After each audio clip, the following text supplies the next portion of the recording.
Praise the lord. యేసుక్రీస్తు దివ్యనామంలో ఉదయకాల సమయంలో కార్యక్రమం వీక్షించుతున్న మీ అందరికీ నా హృదయపూర్వక వందనాలు తెలియజేస్తున్నాను. దేవుని బిడ్డలారా, బాగున్నారా? ఉదయకాల సమయంలో ప్రార్థన చేస్తూనే ఉన్నాం, జవాబులు రావటం లేదు. ఇంతకీ దేవుడు ప్రార్థన వింటున్నాడా లేదా? వింటే దేవుడు జవాబిస్తాడు కదా అని రకరకాల సందేహాలతో గలిబిలిలో ఉన్నావా? ఉదయకాల సమయంలో ఒక మాటను దేవుడు జ్ఞాపకం చేయాలని ఆశపడుతున్నాడు.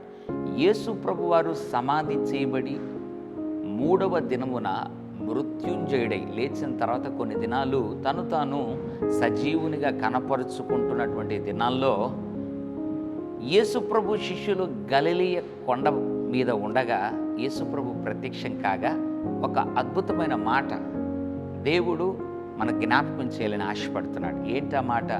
మత్తయి సువార్త 28వ అధ్యాయం 17వ వచనం. వారు ఆయనను చూచి ఆయనకు మ్రొక్కిరి గాని కొందరు సందేహించిరి. వారంట చూచి మ్రొక్కారు, అయితే కొందరు సందేహించారు. అంటే అర్థం ఏంటి? ఎవరైతే కొందరు అనబడ్డారో వారు ఆయనను మ్రొక్కనైతే మ్రొక్కారు, కానీ సందేహం మాత్రం వారిని విడిచిపెట్టలేదు.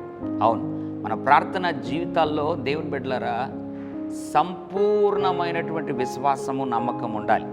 ప్రార్థనకు ప్రార్థన, సందేహానికి సందేహం ఒకవేళ ఉన్నట్లయితే మన ప్రార్థనలు ఎప్పుడు ఫలించవు. నువ్వు కూడా ప్రార్థన చేస్తూనే ఉన్నావు, కానీ ప్రార్థనలకు జవాబు రాకపోవడానికి సందేహమే కారణమేమో.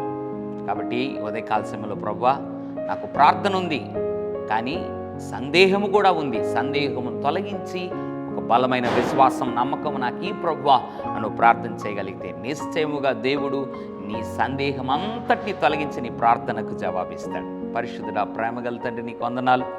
ఇది మొదలుకొని ప్రార్థించు వారముగా, విశ్వసించు వారముగా, నమ్మేవారుగా నిన్ను మమ్మల్ని ఉంచమని ఎవరైతే ప్రార్థన చేస్తున్నారో వారిని దర్శించి ప్రార్థన, విశ్వాసం రెండిటిని మాలో ప్రభు అధికం చేయమని యేసు నామములో ప్రార్థిస్తున్నాం తండ్రి.